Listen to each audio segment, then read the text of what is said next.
Mais en fait, c'était à 18 ans, on nous a amenés dans des sectes pernicieuses. Ils ont donné à mon père des femmes, ils ont détruit ma famille. Et là où on allait, on nous disait aimez-vous les uns et les autres. On chantait des chansons, mais en fait, c'était pas Dieu. Mais on ne savait pas que c'était pas Dieu. Parce qu'il y avait un problème de famille, il y avait des combats spirituels. La médecine ne pouvait rien faire, alors on cherchait des remèdes. On nous a proposé d'aller dans cet endroit-là où on priait, on est parti là-bas, et ils ont démoli ma famille. Ils ont divisé mon père de ma mère, c'était un carnage. J'ai tellement haï Dieu et tout ce qui représentait Dieu, que je me suis dit, si c'est ça Dieu, plus jamais je vais entendre parler de lui. Plus jamais. Je ne veux pas entendre parler de Dieu. Il ne fallait pas me parler de Dieu. Il ne fallait pas me parler de Dieu. Il ne fallait pas me parler de prière. Il ne fallait pas me parler. Ils ont détruit ma famille. Et nous, on allait dans des lacs, on se lavait avec des trucs bizarres. On nous mettait des protections, tu vois, tout ça. Et quand je suis sorti de là, on a abandonné la foi. À l'époque, on était dans la religion universelle. Je ne cite pas le nom. Voilà, par respect. Et donc, on a abandonné, on a continué nos vies dans les boîtes de nuit et tout ça. Parce que Dieu ne m'intéressait plus. Mais, malheureusement, mon frère, j'ai un frère, dans ma famille, on est nombreux, qui continue de souffrir, tourmenté, harcelé, oppressé, brillant. Mais avant chaque examen, il fait un rêve qui va échouer. Dans le métro, il a envie de se suicider. Et il a des trucs bizarres. Et donc, le cas de mon frère me brisait tellement qu'à chaque fois, je disais, mais qu'est-ce qu'il a fait? Qu'est-ce qu'on a fait au bon Dieu? Pourquoi il souffre? Pourquoi ça? Et donc, c'était une frustration permanente. Donc, malgré tout, je me disais, si Dieu, tu existes un jour, il faudra que tu me répondes.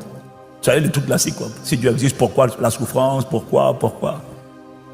Et jusqu'en 2022, 23, non, pas 2022, à l'âge de 22 ans, 23 ans, 22 ans, j'ai un de mes frères donc, qui vient à Paris et qui m'annonce d'abord que lui, il a donné sa vie à Jésus, il est avec sa copine et qu'ils sont ensemble, mais ils n'ont plus de rapport.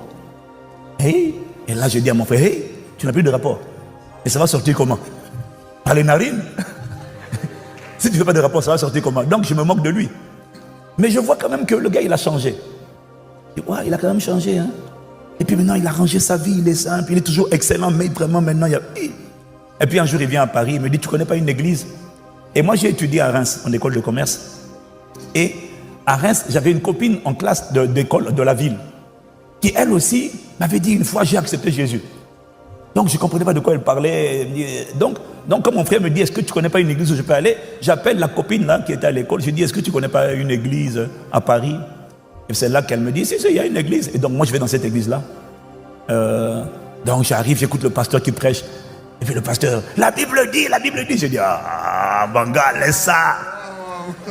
On entend de parler de quelque chose qui date d'il y a 2000 ans, mon gars. La Bible, là, c'est obsolète. Il faut laisser ça. Et j'ai aimé cette église. Pourquoi? Parce que j'ai vu une fille.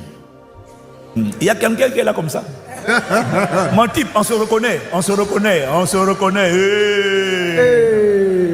reconnaît. Et donc, j'ai vu une fille qui m'a plu. Et je me suis dit, je vais retourner à cause de la fille. Parfois, les gens reviennent, toi, tu penses qu'ils reviennent parce qu'ils ont été touchés. Et j'ai dit, je vais revenir à cause de la fille. Et je suis revenu plusieurs fois. Et mon but, c'était avoir la fille. Bon, comme elle aussi, elle n'était pas affermie, je l'ai fait tomber. Ouais, je l'ai fait tomber. Et après ça, je suis reparti à mes études en dernière année d'école de commerce. Mais comme quoi, il faut toujours venir à l'église, hein, parce que, tu vois, j'ai couché avec cette fille-là, je suis reparti à mes études avec mes copines aussi, parce que j'avais mes autres copines. Oui. J'étais mignon, je t'ai dit, pardon. Quelle sincérité, vraiment, merci, quelle sincérité. Mais il m'arrivait quelque chose de bizarre.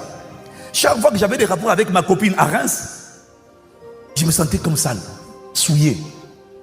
Mais ça ne m'a pas empêché de continuer pendant 6 mois quand même, hein.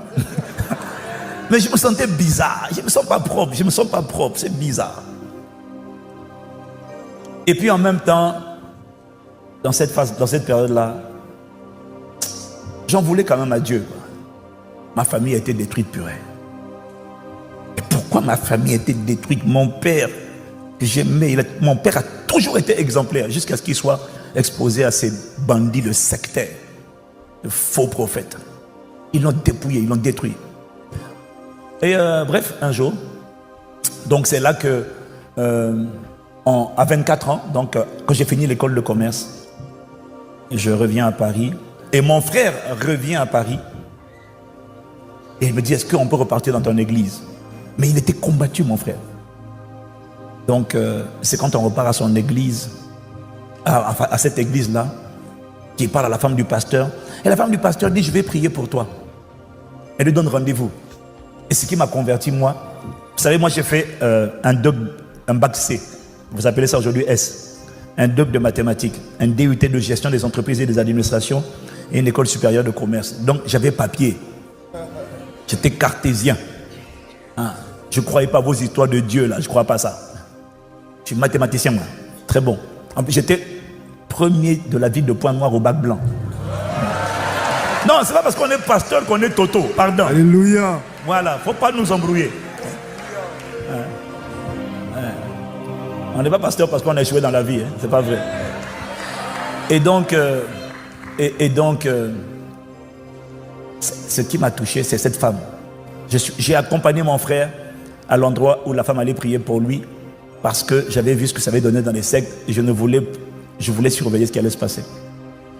Alors ce qui m'a transformé moi, c'est que c'est pas la louange, c'est pas l'adoration, c'est pas la prédication. C'est quand elle a prié pour lui. J'ai vu un petit bout de femme, toute mince, prier pour mon frère qui est grand et dire au nom de Jésus, sors. Et puis là, pour la première fois de ma vie, j'entends non. Bien. J'ai dit c'est quoi ça? on est en 1995. Et puis elle dit, Jésus l'a racheté. Il dit non. Il dit le sang de Jésus. Et puis il commence à crier, non, pas le sang. Je venais d'être diplômé. Et je vois cette scène en face de moi. Et j'ai pendant au moins 1 heure des cris de la bouche de mon frère face à une femme qui est en train de prier pour lui. Je me dis, attendez, 2 choses l'une. Soit c'est la femme qui a quelque chose, soit c'est le nom qu'elle appelle qui a quelque chose. Mais comme j'étais en train d'assister à la scène, j'ai dit, mais c'est pas la femme. Parce qu'il ne réagit pas à la femme, il réagit au nom. Et il dit, non, pas Jésus, pas Jésus, pas Jésus. Je dis, hein? Et puis là, je rentre à l'intérieur dans une introspection. Je dis, quoi? Le nom là peut faire ça? Au XXe siècle, ce nom peut faire ça sur quelqu'un? Wow. Et puis donc, je vais dans un raisonnement. Mais si c'est vrai, mais ça veut dire que le nom de Jésus existe. Mais donc il n'est pas mort. Mais donc il n'est pas une religion. Le nom peut faire ça. J'ai dit, mais non. Et c'est là que j'ai dit, mais on dirait que tu existes. On dirait que tu existes. Et puis là, maintenant, plus comment je me souviens des 3 avortements que j'ai fait faire. Et je prends soudainement conscience que, et quand je dis, mais Jésus existe, soudainement, il y a une conscience du péché. Je suis conscient que je suis quelqu'un de sale. Je suis quelqu'un de mauvais. Je suis quelqu'un qui ne mérite pas le paradis, qui mérite l'enfer parce que soudainement, mes avortements me viennent. Tu as tué. J'ai dit, oh mon Dieu, je te demande. Et puis là, soudainement, la fois d'après, je sens, je t'aime. J'ai dit, ah non, on ne peut pas m'aimer. Et là, j'ai pleuré. On ne peut pas m'aimer, on ne peut pas m'aimer. Mais tu ne peux pas m'aimer. Mais je suis sale. Il dit, je t'aime. J'ai dit, oh non. Je me suis mis à genoux. J'ai pleuré. J'ai pleuré. J'ai dit, non. J'ai pleuré. J'ai pleuré. J'ai pleuré. Et là, j'ai dit, je ne savais pas que tu existais. Je ne savais pas que tu étais réel. Je pensais que c'était comme... Je ne savais pas que tu étais réel. Et j'ai senti un amour qui m'a foudroyé. Ce jour-là, quand je me suis tenu debout, je n'ai plus jamais été la même personne. Plus jamais. Il y a eu des combats, oui. Mais à cause de ce que je l'ai rencontré, enfin, c'est pas que je l'ai rencontré, en fait, j'ai eu sa révélation. Et puis j'ai commencé à voir. Et puis ce jour-là, j'ai appelé ma copine. Ma copine avait fait Miss France. Non, juste pour que tu saches, hein. Non, faut pas. Miss France 91 et 92. Elle a fait partie de Miss France. Elle a été sélectionnée dans une région de France. 91 et 92. Je l'ai appelé. J'ai dit, je suis allé à la cabine téléphonique. À l'époque, il y avait la cabine. Bienvenue dans le futur, dans le passé. Et je l'ai appelé.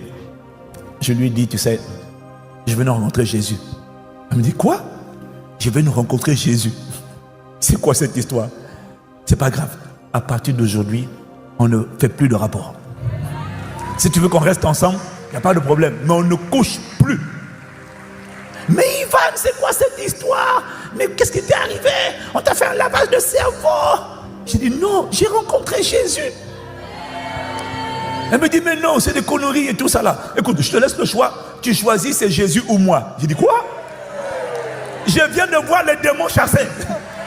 Je viens de voir la puissance du nom de Jésus. Quelle audace. Et tu me demandes de choisir entre toi, créature, et lui, le créateur béni éternellement.